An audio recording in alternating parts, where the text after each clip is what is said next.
Hello YouTube, Suzaku Blitz here, bringing you part 5, the final part of my Orcs Must Die, Lost Adventures, 5 Skull Nightmare difficulty video walkthrough. Today's episode we will be handling Great Gorge, an extremely overwhelming level with very limited resources. This level kind of epitomizes putting your skills to the test, I feel. I still don't think it's the hardest level in the entire game once you get the strategy down, but racking your head to try to get an appropriate strategy will probably drive a couple people mad. So we set up the such. There are 2 paths, but thankfully in the opening wave, all the orcs go towards the right, so you don't have to worry about blocking off the left yet. Once you block off the left, you now guarantee everything coming into a single path. There is going to be a frost ogre coming in just about now. I'm going to try to preemptively start nuking him to make him weaker when he gets here, so there's less to deal with. I'm going to go ahead and get back some more mana, and I'm going to go, and kill all these ogres, or wipe out all the shields of these ogres, and hopefully get them killed on my clockwork base. Set that up, and he's smushed. Melty, melty, and you're melted. I will shout out to my friend Fran. I was explaining to her the headache of this level, and she was just like, why don't you use a clockwork base? And I was like, there is nowhere to put a clockwork base. And then she was like, and then I was like, wait a minute, wait, give me 5 minutes. So then I come back to her in 5 minutes, and she's like, yeah, I found a clockwork base. And she's like, see, told you. I'm like, yes, you did tell me. Clockwork, like I said, clockwork bases epitomizes how the brutalization of your traps. They will destroy everything without even trying. It is a great trap to have. So take you out. I'm gonna grab this coin really quick. Apparently you aggroed me. And you go smush. 2,000 gold, 2,000 coins. Come here really quick. And go kaboom kaboom. There are no sappers in this level. You don't have to worry about any sort of breakages on your barricades. Just kind of go to town. Everything's gonna start streaming through the left. But because the left is sealed off, they will now start coming this way, shutting them into a very easy passage, and making effective use of your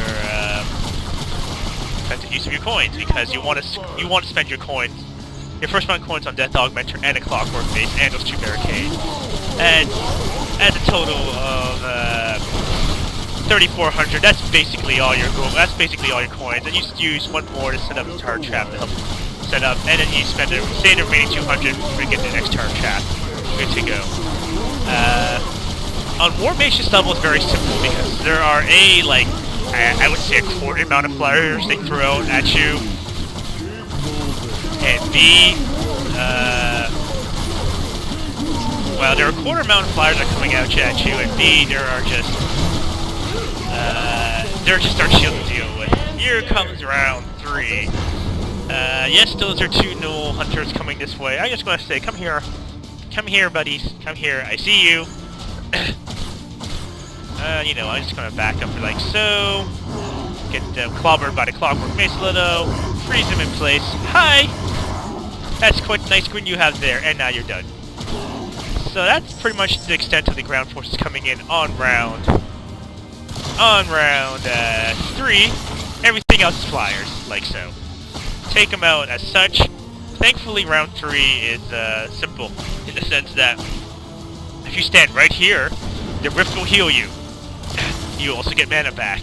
If you also stand right here, all of the flyers will aggro you and not aggro the rift. And considering how slowly they actually fire, how slowly they actually shoot, they pretty much can't kill you. So you can pretty much just sit on here, snipe them at your leisurely pace. Round 3, even though there's a ridiculous amount of flyers coming at you, round 3 is a cakewalk compared to wave 4. As such, kill you, headshot you, melt you guys, headshot you, headshot you, take that apart. Well, I was hoping to take that apart as well, but it's okay. Sometimes set up as such. Set up as such. Oops. Oh well. I can do that and melt things all across ML and all these. There's going to be a ridiculous amount of kobold runners in this wave, so set up as such. I think that's still enough. Hopefully that will not aggro all the orcs to kill my barricades, because that would suck if that happened. Help out right here when you can, and handle the kobold waves. Round 4 is the linchpin of your entire strategy. If you do not leak on round 4, you pretty much won't leak all the way to round 12. Like, you can still potentially have flyer leaks until you get that perfectly set up, but until then, just kind of go like such. Whoops, I did not mean to fire that off, but it's alright, they will die horribly. That should still be enough for them to get through.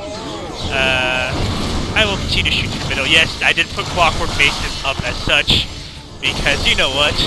It is a great anti-flyer killer when they're that close to the ceiling. It really is. I'm just kind of amused. I didn't think about this originally, and I was like, wait, I can just do that and not handle all of them. So sell that, put that up. Okay, this is perfectly set up now, except for against runners. But that's another bag of can of worms entirely. But round 5 is all about the ground forces, so there's pretty much nothing to worry about. Oh, here comes another Frost Ogre, which I will now go hi, and hi, and hi, and now you're melted. And of course, I can't get its coin because coins bug out on this level greatly. I don't know why, they just do. And we'll listen to the sound of my own. Let's just go to town. Hi. I'm just going to help speed things up. Again, as I said, round 4 is the true test of this entire level. If you leak on round 4, well, restart obviously, but if you don't leak on round 4, you're pretty much set until round 12. Continue to set up your anti-air defenses, because this is really not enough. That is seriously not enough. So, I'm going to grab well-oiled gears right now, because those will help some of my auto ballistas fire a bit faster and handle any sort of leaks. I'm now going to do that, because that is enough range to shoot down there and start killing flyers, but not enough range to actually shoot at the orcs across the way. And you want them to specifically focus on your flyer waves, because there's going to be a lot of flyers.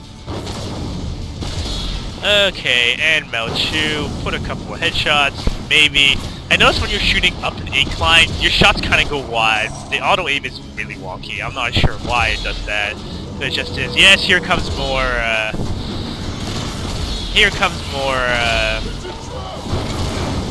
more Null Hunters. I'm gonna go ahead and handle you guys really quick. I'm gonna go ahead and recharge some mana and freeze you guys right there. Nothing else should get through. I'm still good on the flyer waves. Nothing got through the flyers. Freeze you guys, or continue to headshot you guys. Maybe. There we go. Finally got the headshot. Yes, there are a lot of orc archers coming through. And yes, they are getting smushed into the ground. Almost set up here. That takes care of them. I'm going to go set up my flame scorchers right here, because I have enough cash to actually finish setting up right here. I'm not even sure if you need the clockwork bases here anymore once you have those three, and those 4, but I keep them up there just in case. Here should be another. Oh no kobold runners. Awesome. I'm going to set up my steam traps after I get enough money to get overcoiled springs, because, well, you know, steam traps aren't really that effective on this level until you get overcoiled springs. So I'm just going to sit here and watch my nice little carnage happen, because it will happen. They will all die. Smush! Now I will get overcoiled springs and use the rest of my money to get steam traps once I get them. Nothing will get through here. I'm going to keep an eye on this just to see if it will leak, but it doesn't seem like it will. Yeah, I don't think they even get to my clockwork bases, honestly. Like I said, I'm not sure. I always kept them there because you don't really have enough money to set all this up on round 4. So the clockwork bases with like one or two ballistas here can pretty much handle everything on the fourth flying wave with little help. But nothing got to the clockwork bases yet. I'm going to continue to keep them there. But for now, set up as such. continue to set up as such.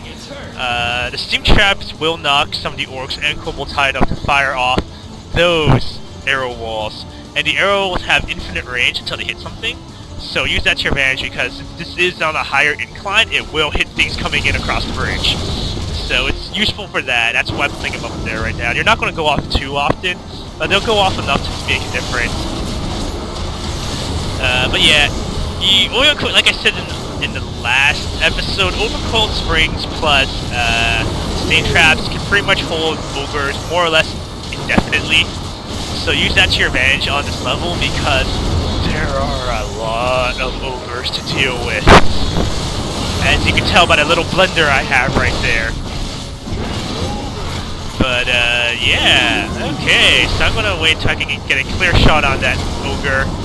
And that ogre is now dead. And I still have one more ogre here to deal with, and he's now melted. Set up one more arrow wall right there. And go hello to my favorite trap of all time. I'm going to grab Jagged Steel next round. For now, there's going to be a massive amount of kobold waves. Once again, once they get to here, any day now, set that up. Sit in the rift, get some mana back. Once that thing dissipates, okay. I guess I only need to set it up once, but usually I have to set it up 2 or 3 times. Usually I set it up front, but I guess it didn't really matter in this case. I'm not going to get back and hang back for some more mana. Get a couple more ogres coming along. Ooh, here comes some little hunters. I'm going to try to kite them over here, because I want them to get to my little blender of doom. Set up those. Blender of doom! Into my blender of doom!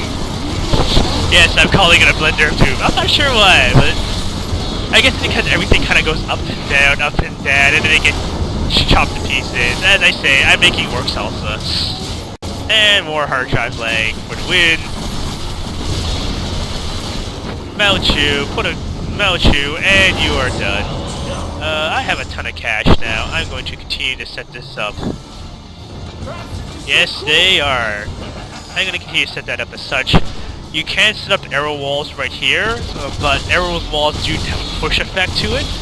So it is possible for the arrow wall to hit an ogre as it's going through the air, and it'll knock him over the barricade. So, I don't recommend doing that. I really don't. Oh no, more runners. And there we go, all melted. So many bottles here, and I can't pick them up because, well, I really can't. It took me a while to figure out the clockwork base strategy for this particular level, because of the fact that I don't want to usually set up my trap line this close to the rift, because if something gets through, they will indefinitely hit the rift, no matter what you do about it. But then I realized the clockwork base is too good of a trap to give up for this level. So once I figured out, oh, you can put a clockwork base right there, it makes things so much easier. I didn't get Jagged Steel, okay. I will now continue to melt these ogres that are coming onto my trap line and such. Melty, melty! Okay, I had no mana. Oh, now I do. Now I'll continue to try to headshot you and fail miserably. Okay. We are, set up pretty much. Hi.